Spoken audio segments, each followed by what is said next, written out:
কবি শুধু শুধু বলেন নাই, এসেছিলে তুমি, কেঁদেছিলে তুমি, হেসেছিল ভুবন, এমন জীবন করিবে গঠন, হাসিবে তুমি, কাঁদিবে ভুবন।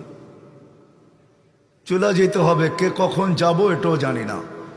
এমন না যুবক ভাবে যে আমি বুড়া হয়ে মরব, না না না না, আসার সিরিয়াল আছে, যাওয়ার কোনো সিরিয়াল নেই।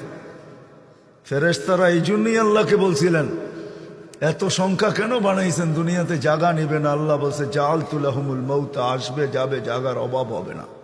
আজকে দুনিয়াতে জায়গার অভাব নাই। মানুষ 750 কোটি হইলে হবে কি, দুনিয়াতে জায়গার অভাব নাই। যান দুনিয়া ঘুরতে থাকেন, জায়গার অভাব নাই, জায়গার অভাব হবে না দুনিয়াতে। কে কখন যাব জানি না, নারী কখন যাবে সেও জানে না। সত্য এটাই, চির সত্য এটাই, 1 মিনিটের নাই ভরসা, এটাই সত্য।